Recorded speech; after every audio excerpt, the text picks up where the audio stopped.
네, 사랑하는 여러분 잘 오셨습니다. 우리 옆에 계신 분들과 인사 나누실까요? 잘 오셨습니다. 사랑합니다. 축복합니다. 네. 여러분도 기도해 주셔서 저도 월요일 날 새벽에 7시에 한 반쯤에 잘 도착해가지고 또 이렇게 보내고 있습니다.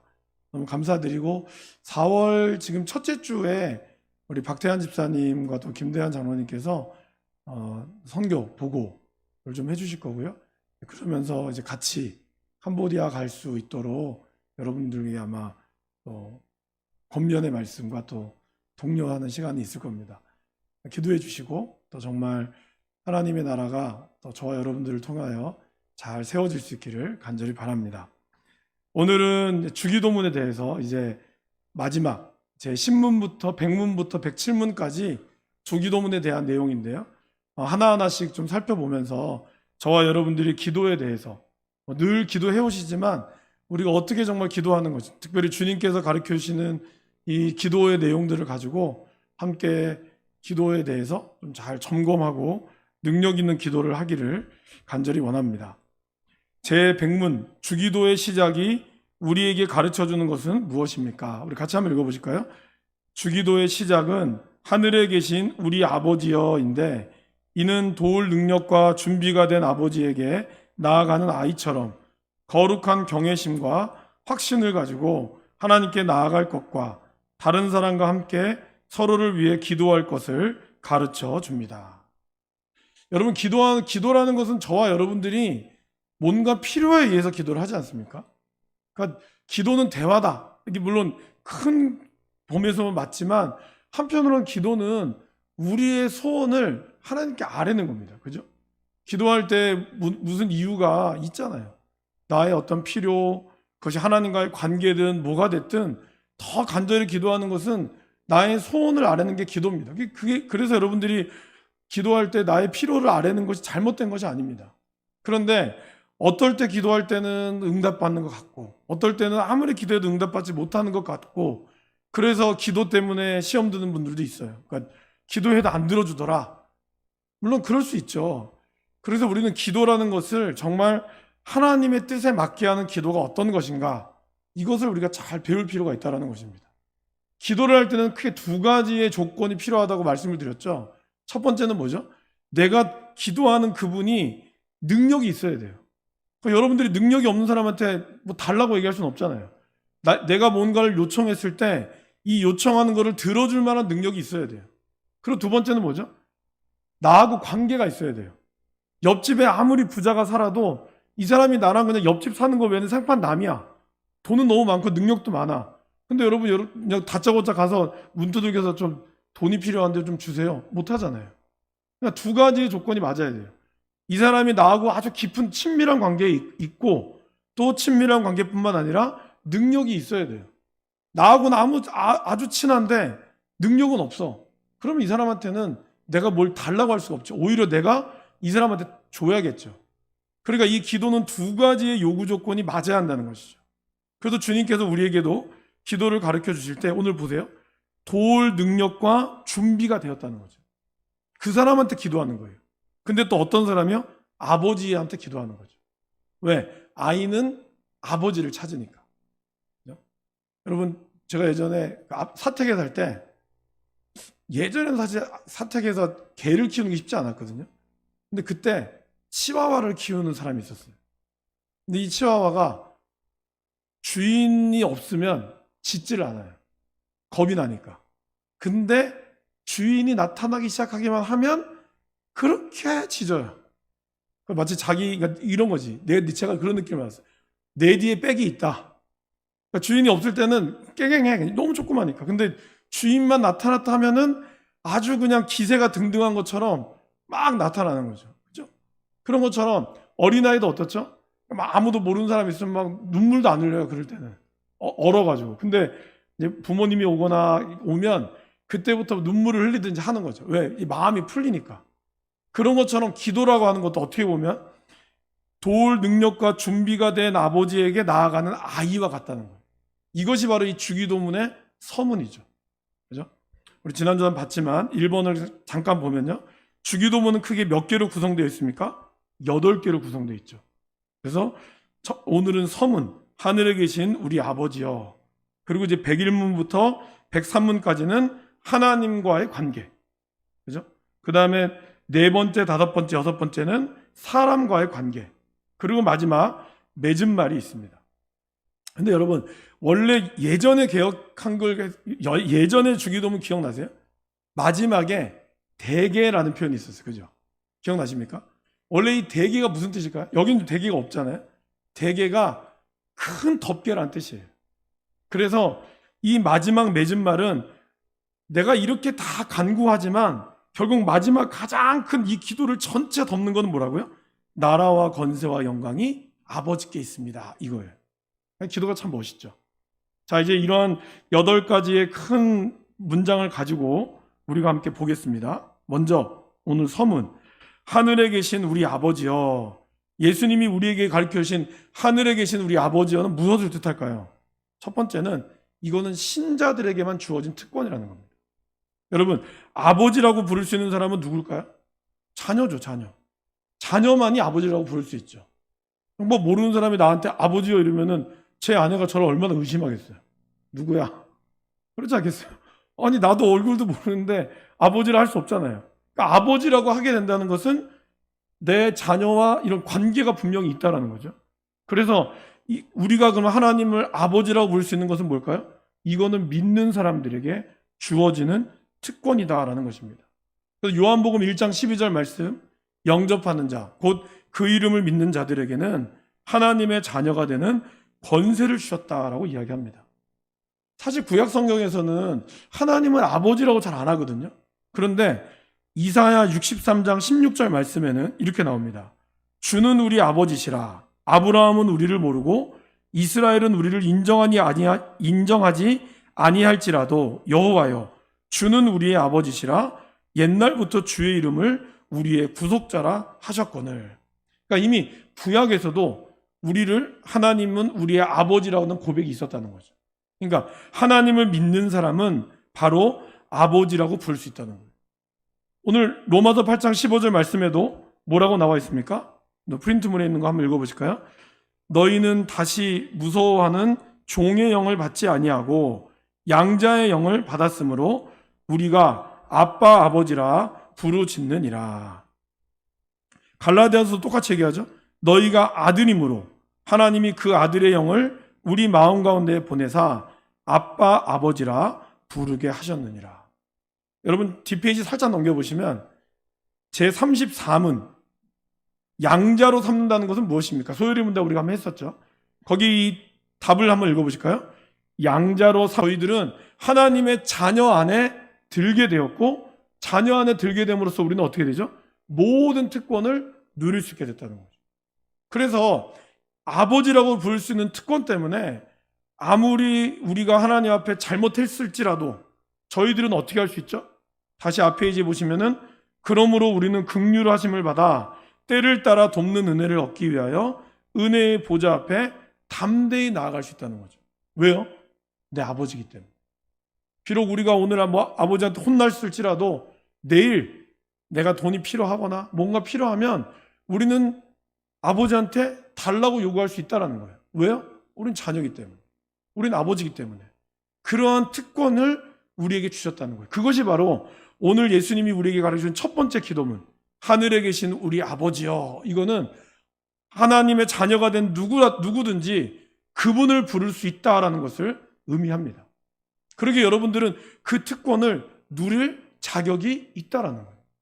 비록 여러분들이 하나님의 뜻 가운데 못 살았다 할지라도, 하나님의 죄된 모습으로 살았다 할지라도, 그렇다고 해서 아버지와 나와의 관계가 끊어지는 것은 아니다라는 거예요. 주님은 그것을 우리에게 가르쳐주고 있다라는 것입니다. 그러게 여러분, 기도는 우리가 자녀된 자녀로서 당연히 해야 될 특권이고, 여러분들이 비록 하나님 앞에 오늘 하나님 뜻대로 못 살았다 할지라도 우리는 그분 앞에 당연히 나아갈 수 있는 모습이라는 거예요. 왜요? 우리의 신분 때문에.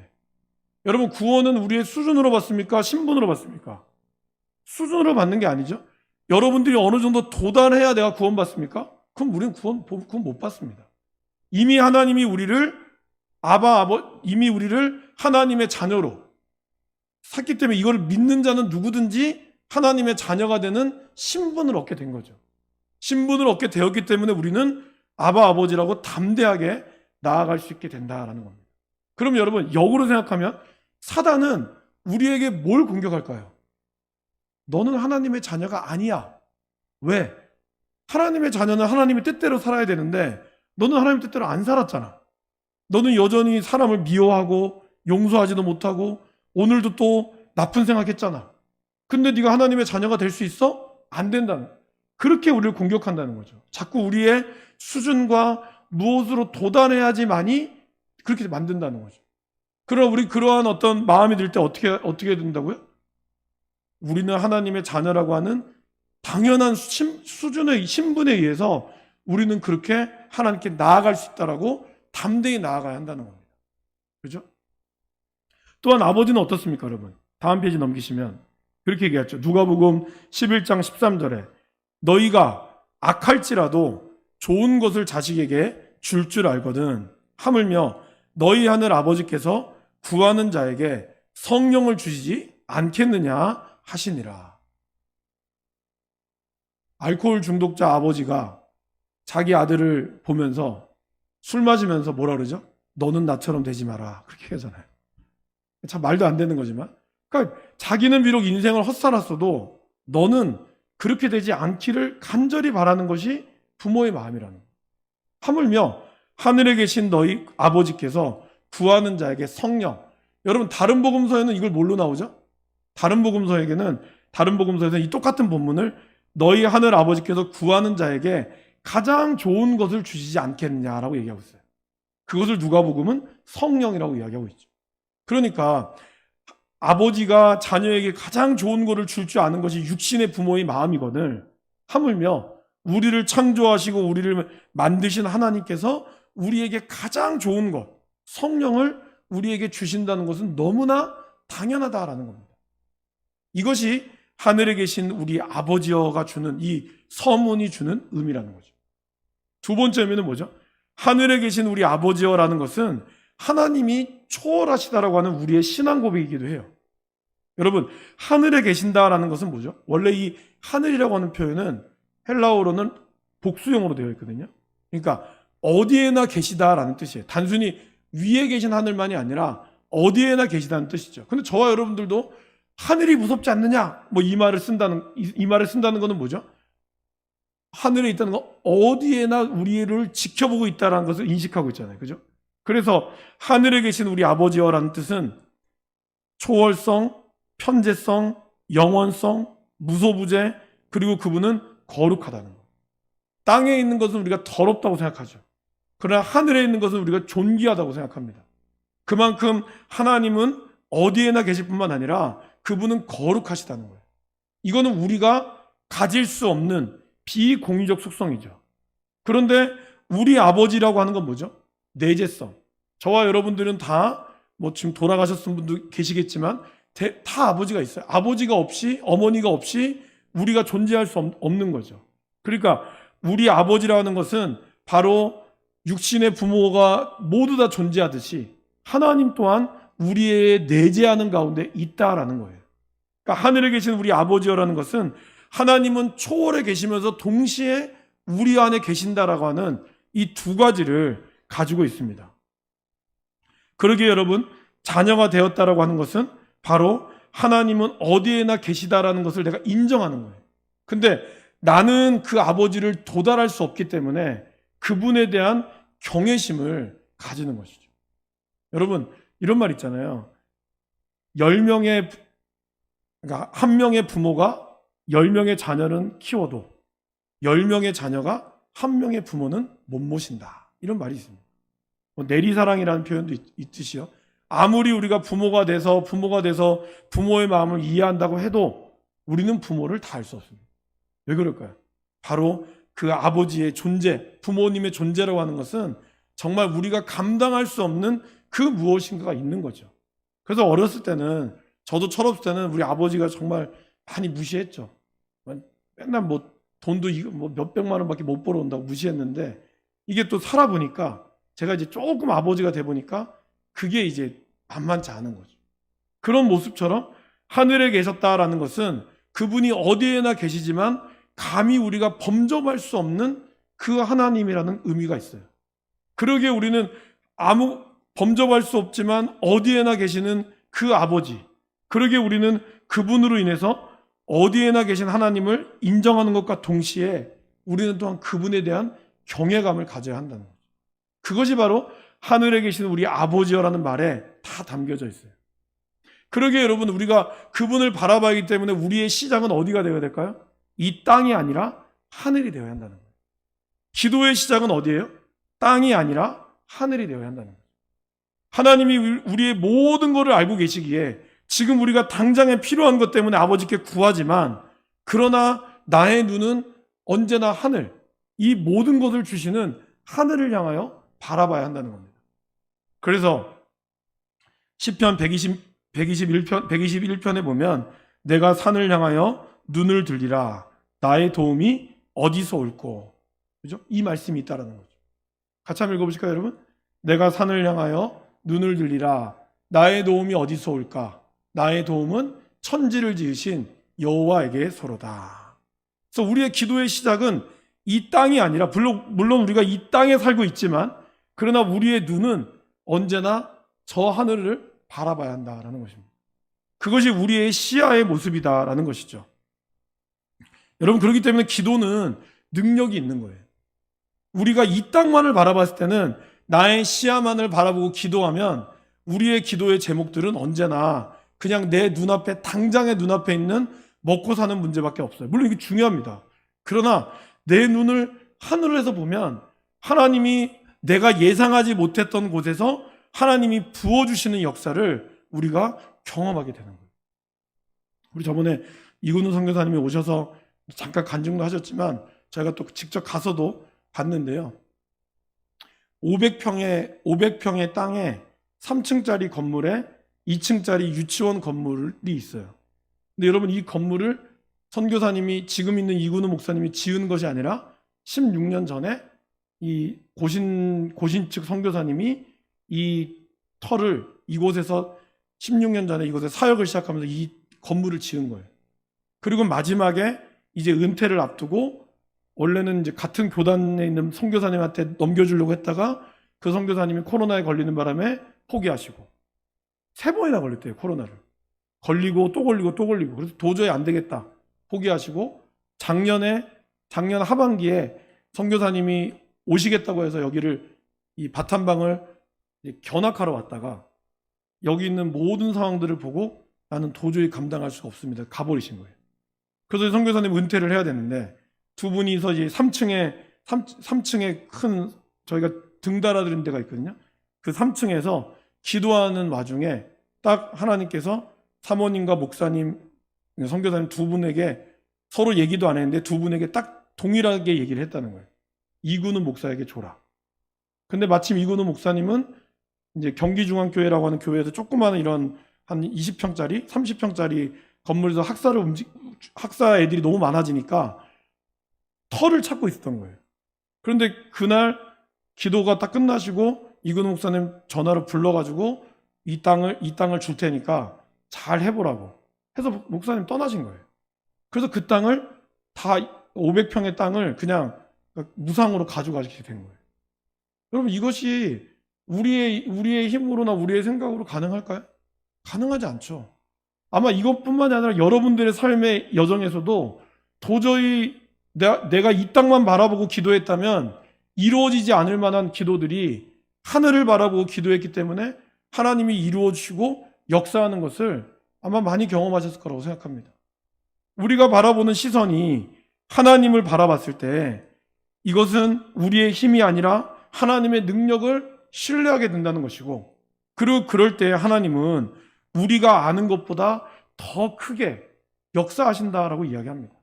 그래서 에베소서 3장 20절에 보면 우리 가운데 역사하시는 능력대로 우리가 구하거나 생각하는 모든 것에 더 넘치도록 능히 하실 이에게 라고 사도 바울은 고백하고 있다는 거예요.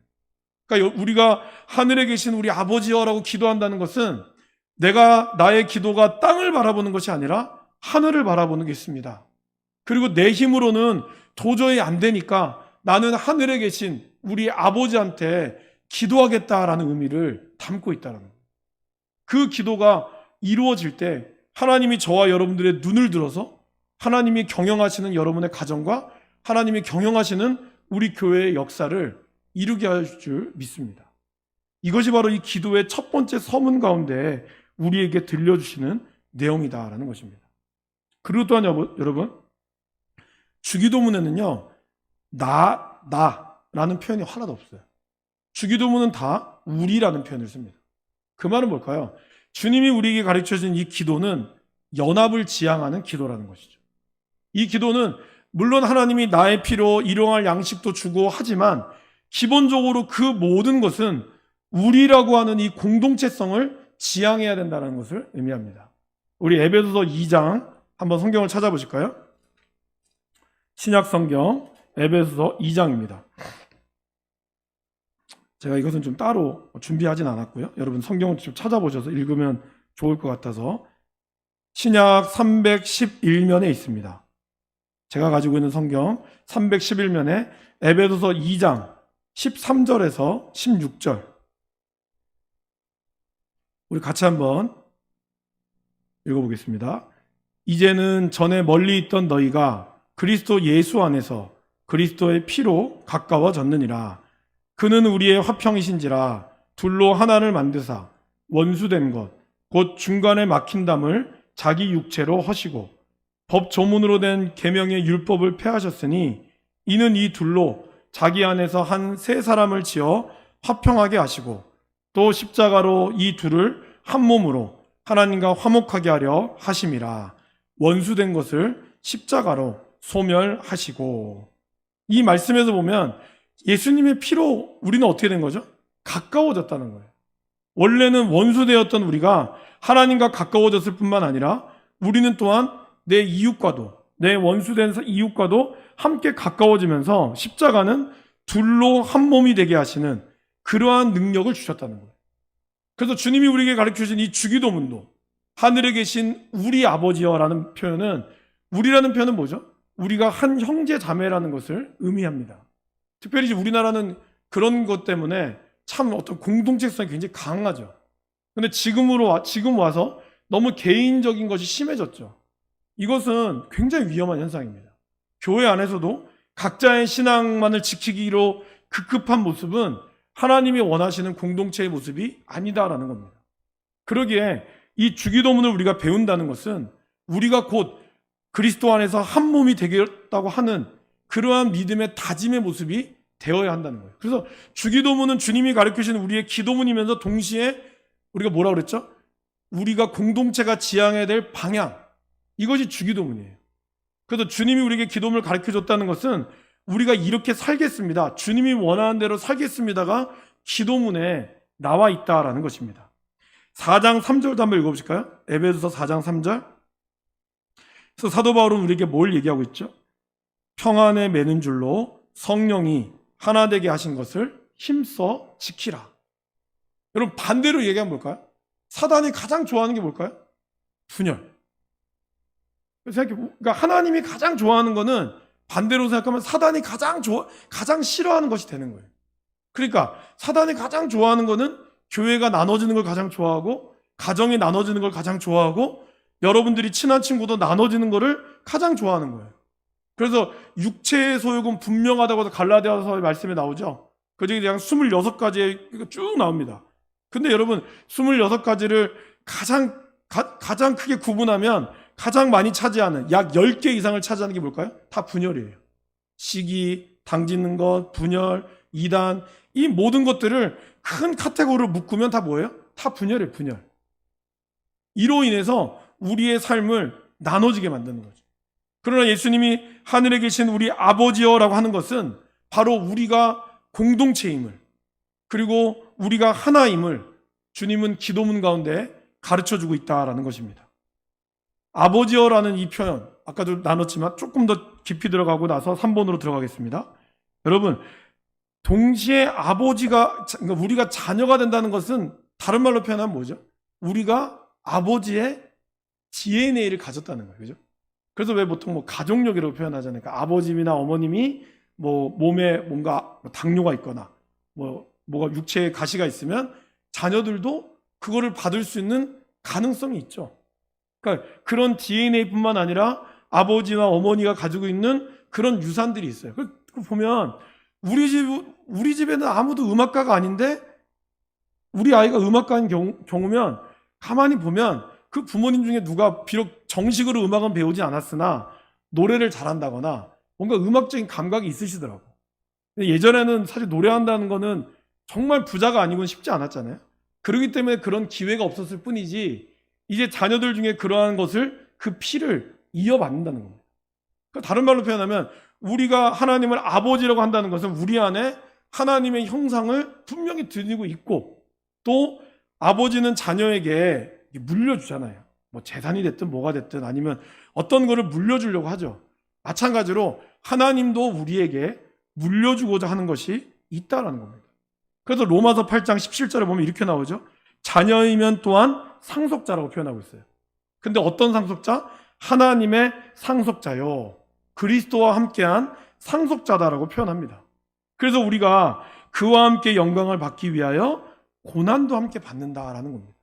그러니까 어떻게 보면 하나님의 아들로서 우리가 받는 고난이라고 하는 것은 당장의 고난은 우리에게 참 힘들지만 그러나 그거는 주님께서 우리에게 주고자 하는 그러한 상속자로서 상속받는 상속인으로서 하나님이 우리에게 주시고자 하는 축복의 일부분이다라는 것을 우리가 기억할 필요가 있다라는 겁니다. 또한 여러분 히브리서에 보면 이런 말이 있죠. 너희가 참음은 징계를 받기 위함이라. 하나님이 아들과 같이 너희를 대우하시나니 어찌 아버지가 징계하지 않는 아들이 있으리요. 여기서 징계라는 표현은 이제 우리가 생각하기에는 잘못한 걸 꾸짖는다라고 표현하지만 원래 영어 성경에는 헬라어로는 훈련이라는 뜻이에요. 그런데 그 다음 절에 이렇게 나옵니다. 징계는 그러니까 훈련은 다 받는 것이거늘 너희에게 만약에 이건 제가 넣은 겁니다. 징계가 없으면 그 다음에 뭐라고 표현하는지 아세요? 사생자요 친아들이 아니니라 이렇게 표현하고 있어요. 그러니까 하나님이 우리를 훈련하지 않으면 그 사람은 하나님의 아들이 아니라 사생자라는 거예요. 그러니까 친아들이 아니라는 거예요. 그러게 저와 여러분들이 우리가 말씀으로 훈련받고 말씀으로 외우고 또 때로는 하나님이 주시는 신앙적 고난, 삶의 어려움과 이 고난들은 친아들이 아니라면 하나님이 주지 않는 거라는 거예요. 그러면서 12장 9절에도 이렇게 얘기합니다. 또 우리 육신의 아버지가 우리를 징계하여도 공경하였거늘 하물며 모든 영의 아버지께 더욱 복종하며 살려하지 않겠느냐. 그러니까 육신의 아버지도 우리를 자녀 잘못하면 혼내고 또 때로는 불합리하게 혼낼지라도 저희들은 부모님에게 공경해야죠. 순종하는 것이 맞거늘 하물며 모든 영의 아버지 하늘 아버지께서 우리에게 복종하는 것이 더 맞지 않겠느냐.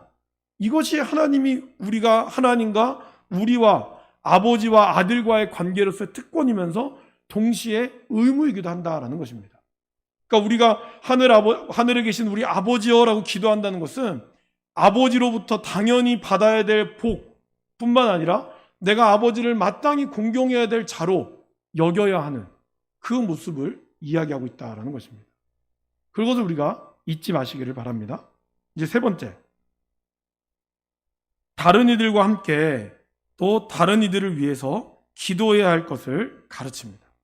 여러분 아까 우리 아버지여라는 표현에 좀 더 깊이 들어가는 거죠. 우리라고 하는 표현은 결국 우리 모두 다가 한 형제, 자매라는 겁니다. 그러면 여러분들도 내 형이나 내 동생이 아프면 속상하잖아요. 그죠? 집에서는 내 동생이 내 말을 안 들어도 바깥에 나가서 다른 사람이 내 동생 때리면 기분 나쁩니까? 안 나쁩니까? 기분 나쁘잖아요. 너는 나만이 때릴 수가 있지 다른 애가 때리면 안 되는 거예요. 그렇지 않습니까? 왜? 형제니까. 비록 집에서는 아유 저거 그냥 싫다고 해도 나가서는 또 그 마음이 그렇지 않은 거죠. 왜 그게 핏줄이라고 해서 그런 거 아닙니까? 그런 것처럼 우리가 우리 교회의 형제 자매라고 한다는 것은 곧 우리가 다른 이들과 함께 다른 이들을 위하여 기도해야 될 것을 예수님은 우리에게 가르치고 있다는 것이죠. 그래서 이거에 대한 본문이 엄청 많습니다. 우리 로마서 12장 15절 말씀 한번 읽어보실까요?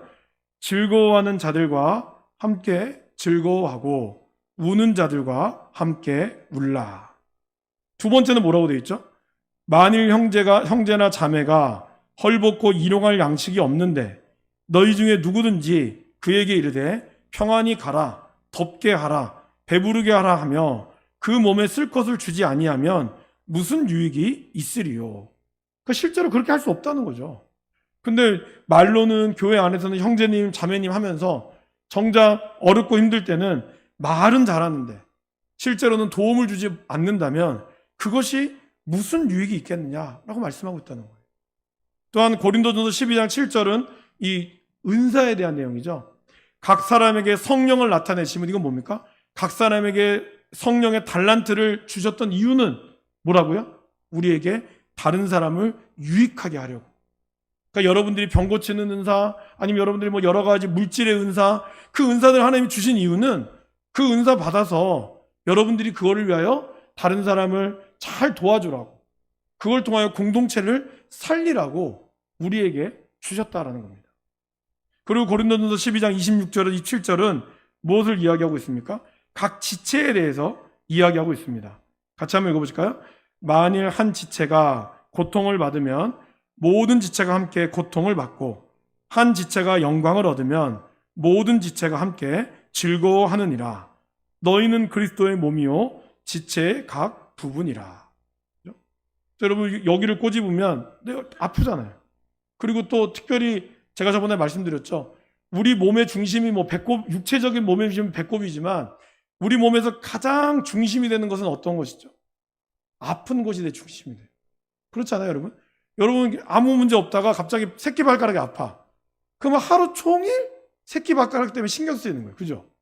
아무 문제 없는데 귀가 아파. 그러면 하루 종일 이 귀 때문에 안 아프게 하려고 온갖 방법을 쓰잖아요. 그러니까 마찬가지로 가장 중심이 되는 것은 가장 아픈 곳이에요. 그러면 우리 교회 안에서도 가장 중심이 되는 것은 누가 될까요? 아픈 사람. 그리고 또 가장 연약한 우리의 아이들, 다음 세대들, 우리의 청년들, 그들이 되어야 한다는 거예요. 왜? 그들이 아프면 우리 온몸이 아픈 것, 교회가 온몸이 아프다는 것을 우리가 느낄 수 있다면 우리는 정말 아픈 영혼들을 향해서 간절히 기도하고 우리가 하나님 앞에 나아갈 수밖에 없다는 거죠. 그런데 이 몸이, 이 지체가 그러니까 여기가 아파도 내가 안 아프면 이거는 내 몸이 아닌 거죠. 떨어져 나가는 거죠. 마찬가지로 교회 안에 누가 아픈데 그것이 내 마음에 와닿지 않으면 그거는 그 사람은 우리와 지체가 아니라는 거죠. 그만큼 우리 아버지여라고 한다는 것은 한 지체가 고통을 받을 때 모든 지체가 함께 고통을 받는 그 아픔이 우리 가운데 있다라는 것을 우리가 기억해야 한다라는 것입니다. 특별히 디모데전서 2장 1절에서 2절 말씀에 사도 바울은 이렇게 이야기하시죠. 그러므로 내가 첫째로 너희에게 권하노니 모든 사람을 위하여 간구와 기도와 도구와 감사를 하되. 특별히 누구에게 기도하라고요? 임금들과 높은 지위에 있는 모든 사람들을 위하여 하라. 그 이유는 뭐예요? 모든 경건과 단정함으로 고요하고 평안한 생활을 하려 하기 때문에. 그래서 저와 여러분들이 나라를 위하여 기도하는 게 중요하다는 거예요. 또 교회에서는 목사님을 위하여, 또 지도자들을 위하여, 장로님이나 아니면 구역장님, 회장님들, 또 우리 항존직분을 위해 기도하는 게 중요해요. 그래야지 그분들이 정말 하나님의 말씀을 받아서 제대로 사역할 수 있도록. 그러면 거기서 함께 밑에 계시는, 함께 하신 성도님들이 마음이 편하죠. 여러분 제가 말씀드렸잖아요. 교회에서 싸우는 건 누가 싸워요? 새신자들은 안 싸웁니다. 교회를 모르기 때문에. 어떻게 싸울 것, 뭘 알아야 싸우죠. 교회를 잘 아는 사람이 싸우는 거예요. 그럼 그 사람들 누구겠어요? 그 사람들이 장로님들이고, 그 사람이 권사님들이고, 그 사람이 안수집사님인 거예요. 그 사람이 목사님인 거예요. 그러니까 그런 일들로 싸우지 않도록. 사단이 가장 좋아하겠죠. 사단이 가장 먼저 공격하는 사람이 누구겠습니까? 가장 지도자를 공격하는 거죠. 그렇기 때문에 우리가 간절히 기도해야 되는 거예요. 집안에 있는 부모님을 위하여 기도하셔야 돼요. 가정을 위하여 기도해야 되죠. 그래서 그 부모님이 정말 잘 설 수 있도록, 그죠? 그것이 정말 중요하다라는 것입니다. 이 모든 것들이 바로 우리가 함께 기도하는 내용을 이야기하죠. 그럼 여러분, 우리가 다른 이들과 함께 다른 이들을 위하여 기도해야 될 내용은 뭘까요? 사실 뭐 그 내용이 너무나 많지만 대표적인 걸로 골로새서 1장 9절에서 12절 말씀 있죠? 우리 같이 한번, 이게 사도 바울의 기도인데 우리가 기도하는 마음으로 같이 한번 읽어보겠습니다. 이로써 우리도 듣던 날부터 너희를 위하여 기도하기를 그치지 아니하고 구하노니 너희로 하여금 모든 신령한 지혜와 총명에 하나님의 뜻을 아는 것으로 채우게 하시고 주께 합당하게 행하여 범사에 기쁘시게 하고 모든 선한 일에 열매를 맺게 하시며 하나님을 아는 것에 자라게 하시고 그의 영광의 힘을 따라 모든 능력으로 능하게 하시며 기쁨으로 모든 견딤과 오래 참음에 이르게 하시고 우리로 하여금 빛 가운데서 성도의 기업의 부분을 얻기에 합당하게 하신 아버지께 감사하게 하시기를 원하노라. 여기서 사도 바울이 뭘 기도하라고 했다고요? 지혜와 총명의 하나님의 뜻을 아는 것으로 채워지도록. 그러니까 성도들의 삶이 하나님의 뜻을 아는 것으로 채워지게 하시고 선한 일에 열매를 맺게 해달라고. 그러니까 저와 여러분들이 하는 일에 열매를 맺을 수 있도록 기도해야 한다. 그거는 여러분의 사업이 잘 되는 것도 열매가 되는 것이고요. 또 여러분들의 가정이, 자녀가 잘 되는 것도 열매가 되는 것이지만 여러분들이 하는 복음을 전하는 선한 사역, 그리고 그로 인하여 하나님이 영광받는 일이 열매를 맺게 되는 것이죠. 그래서 여러분, 입만 무성하고 가까이 가서 오늘 무화과나무 새벽기도 때 기억나시죠? 무화과나무는 보통 이렇게 이런 거는 요게 지나고 나면 꽃이 피고 하겠지만 무화과나무는 이 잎 사이가 열리는 동시에 조그마한 열매가 열려요. 그리고 이제 이 열매를 따먹으면 더 풍성한 열매가 열리죠. 그 예수님도 이걸 보고 열매가 열렸는데 가서 봤는데 열매는 없고 잎만 무성한 걸 가지고 저주하셨죠. 근데 무화과는 이스라엘의 상징입니다. 곧 뭐예요? 이스라엘을 하나님께 택함 받은 백성인데 잎만 무성하고 그 안에는 먹을 열매가 하나도 없는 거예요. 저와 여러분들도 멀리서 봤을 때는 교회 다닌다고 해서 되게 멋있는 줄 알았는데 막상 가서 이야기 나눠보면 아주 저급해. 안 믿는 사람보다 더 말하느나 행동하는 본새가 너무 안 좋아. 그럼 열매가 없는 거예요. 그런 거는 하나님이 꾸짖으신다는 거죠. 그래서 사도 바울도 선한 열매를 맺게 하시며, 그리고 또 뭐예요? 하나님을 아는 것에 자라게 하기를 원했다는 거죠. 여러분들이 영적으로 성장하도록 우리가 기도하고 나아가야 한다는 겁니다. 그리고 특별히 합심의 기도가 참 중요하다는 겁니다. 여러분, 물론 개인적으로 하나님의 성령의 충만함을 받기도 하지만, 그러나 성경에서 보면 오순절 성령의 다락방의 사건이라든지요, 아니면 누군가 일꾼을 세우는 데서 보시면 공동체가 함께 모여서 기도하고 그리고 거기서 사람을 세웠다는 거예요. 개인의 기도 중요합니다. 골방에서 기도하는 게 중요하지만 하나님의 역사가 간절히 이루어지기 원할 때는 그 마음을 담아서 함께 기도의 자리로 같이 모여 뜨겁게 기도하는 거예요. 그렇게 합심해서 기도할 때, 하나님의 영광을 위하여, 하나님의 뜻을 위하여 한 마음으로 기도할 때 그 기도에 하나님은 놀랍게 역사하신다라는 것입니다. 이것을 위해서 우리는 기도해야 돼요. 다른 사람들을 위해 기도할 때 하나님을 잘 알도록, 그래서 예수님을 잘 믿고 그로 인해서 성장해서 하나님의 귀한 일꾼으로, 하나님의 사명자로 설 수 있도록 그렇게 우리가 세워주고 그렇게 나가는 것, 그런 것들이 필요합니다.